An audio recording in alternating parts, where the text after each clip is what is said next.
যে deep voter লিষ্টৰ এই যে পৰিস্থিতি কোনে সৃষ্টি কৰিছিলে, এইটো কংগ্ৰেছে সৃষ্টি কৰিছিলে। তাৰপিছত এই যে NRC-টো কোনে আনিছিলে, NRC-টোও কংগ্ৰেছে আনিছিলে। ডিপ ভোটাৰ আপোনাৰ এই গোৱালপাৰ যিটো ডিটেনশ্যন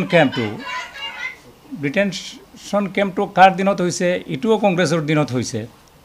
আপোনালোকে নেলহিৰ ঘটনাটো চাওকচোন, নেলহিত যে কিমান মুছলিম মানুহ মৰিলে, আপোনাৰ BTADত কিমান মুছলিম মানুহ মৰিলে, গহপুৰ চুমুৰীয়া বিভিন্ন ঠাইত মুছলিম মানুহ মৰিলে। কিন্তু যেতিয়া এই যে বাংলাদেশীৰ ইস্যুটো লৈ এই সমস্যাটো আৰম্ভ হৈছিল, তেতিয়া কংগ্ৰেছে এইটো সমাধান কৰি দিলে আজি এই বাংলাদেশীৰ ইস্যুটোৱেই নাহিলেহেঁতেন।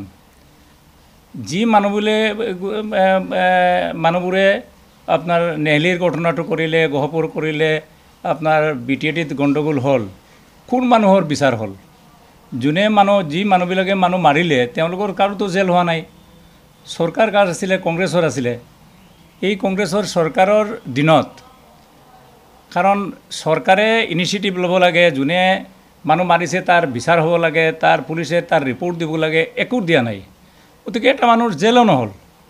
গতিকে এই যে মুছলিম মানুহে শ্বেল্টাৰটো ক'ত পালে? কংগ্ৰেছে তেওঁলোকে মানে মুছলিম মানুহৰ শ্বেল্টাৰ তেওঁলোকে ভাবিছে আমিয়ে দিম।